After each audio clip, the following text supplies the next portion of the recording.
Olá, sejam bem-vindos.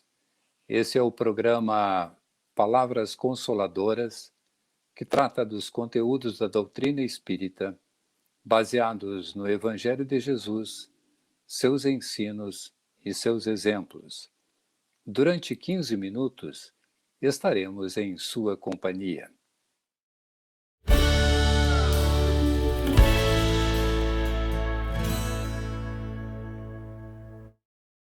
A União Municipal Espírita de Caxias do Sul nos oferece para o diálogo de hoje o tema Doenças do Comportamento, para o qual nós temos a nossa convidada, Karina Kissini, colaboradora do Movimento Espírita na Serra Gaúcha. Seja bem-vinda, Karina. Olá, Vanderlei. É uma alegria imensa estarmos aqui em mais um programa Palavras Consoladoras.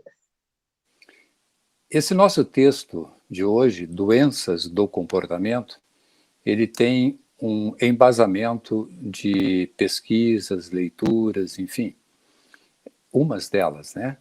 Do livro Pão Nosso, de Emmanuel, por Chico Xavier, no capítulo 50, do livro Autodescobrimento, Uma Busca Interior, de Joana de Ângeles, por Divaldo Franco, e ainda Seara do Bem, de Emmanuel, por Chico Xavier, no capítulo 3.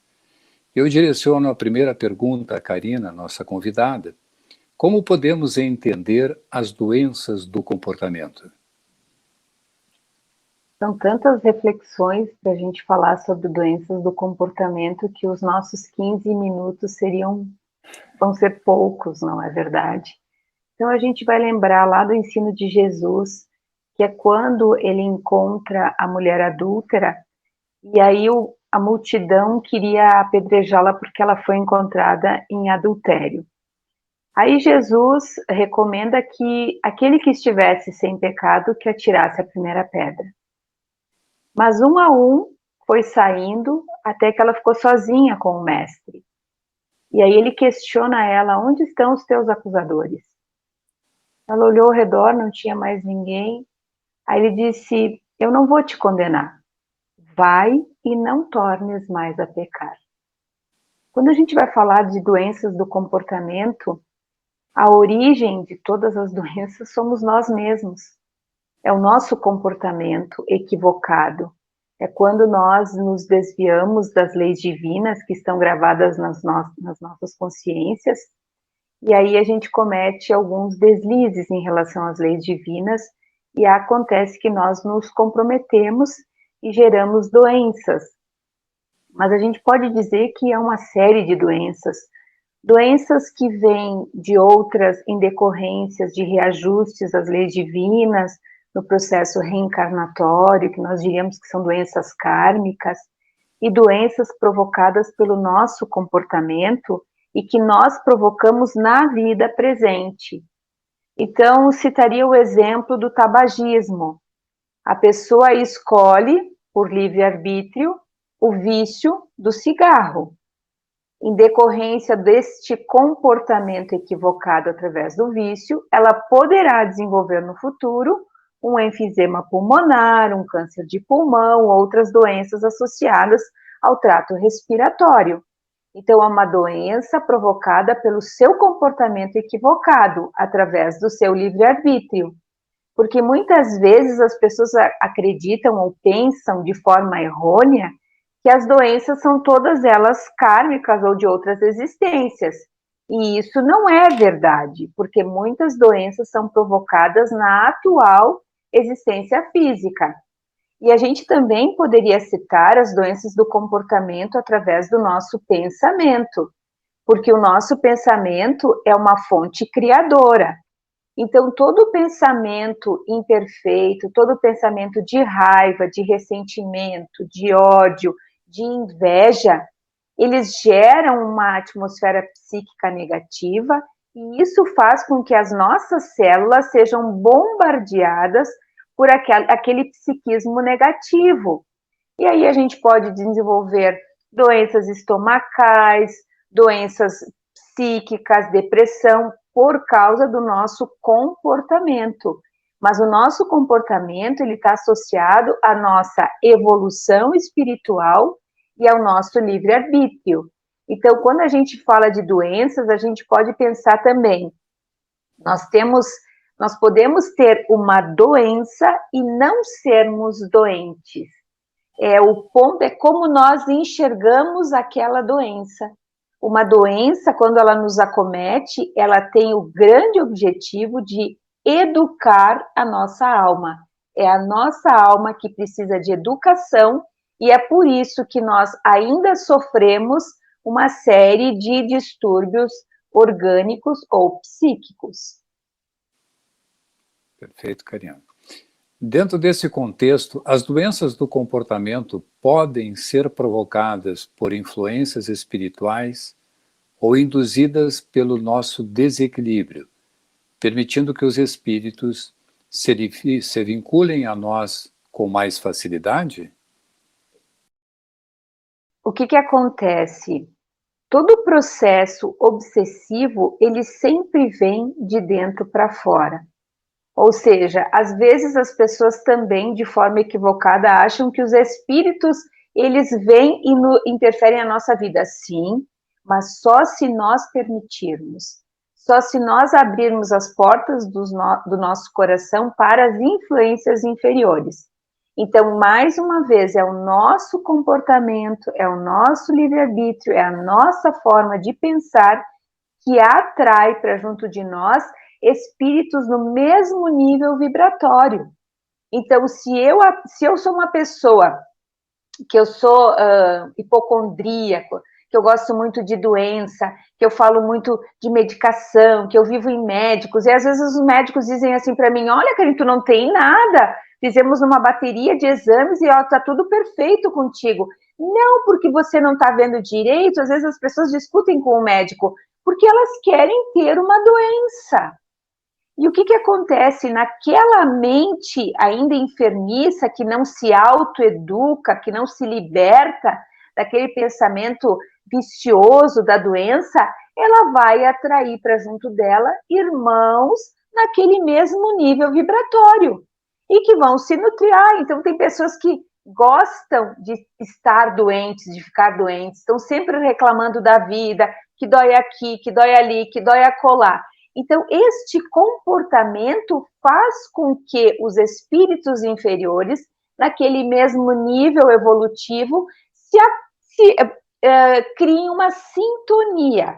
E aí que nós vamos desenvolver os processos obsessivos. Então, os espíritos, eles sempre vão ficar nos observando. E quando a gente abre as portas do coração através desse nosso comportamento inferior, aí eles conseguem penetrar no nosso íntimo.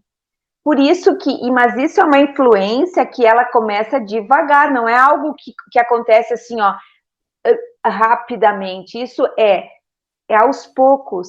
Esses processos obsessivos, eles surgem aos poucos, de ideias que vão formando monoideias e que vão ficando, até que a pessoa tem uma dificuldade muito grande de se libertar.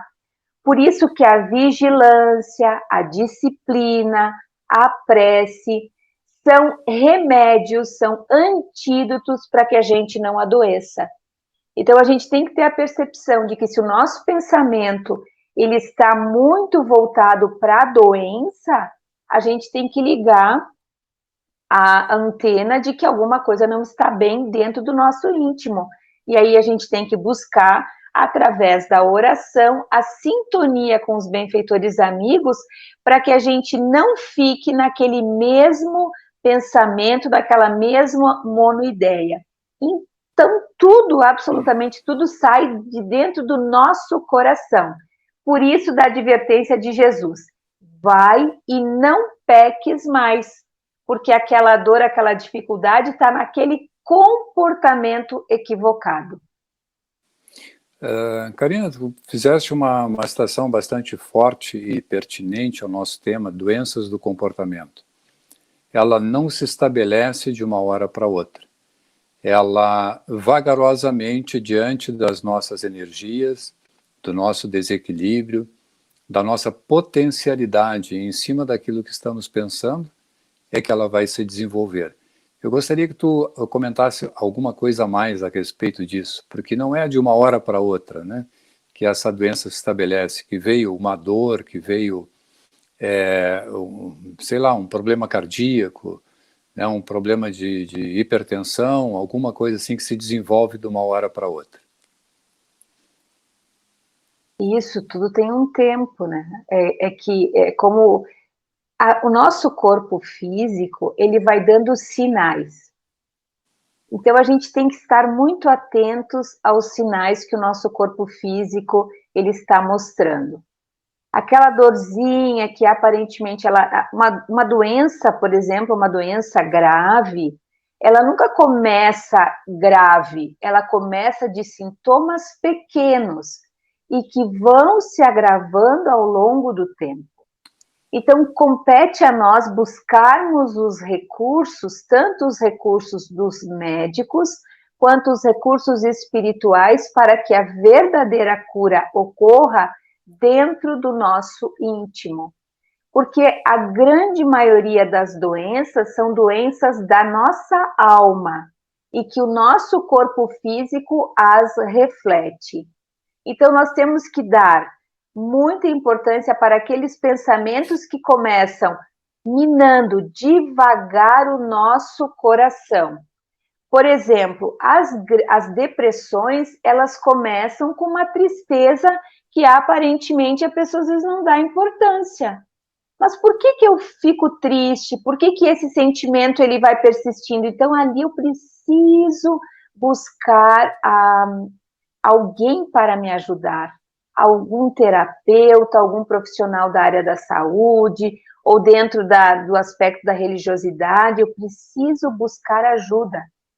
Porque a gente tem sempre que pensar que na nossa vida as coisas elas acontecem sempre das estruturas simples para as estruturas complexas. E nas doenças do comportamento não são diferentes. Por isso que lá no Evangelho, Santo Agostinho nos adverte sobre o autodescobrimento, que a gente sempre faça uma análise todos os dias do nosso pensar e do nosso comportamento. E para que a gente tenha disciplina na nossa vida para mudar aquele comportamento pernicioso que nós tenhamos dentro do nosso coração. Perfeito.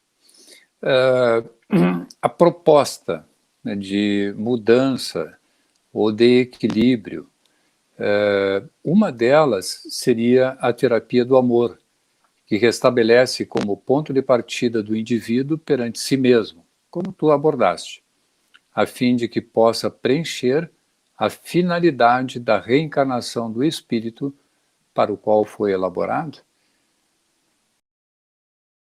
Com certeza. O que acontece também nessa questão da terapia do amor?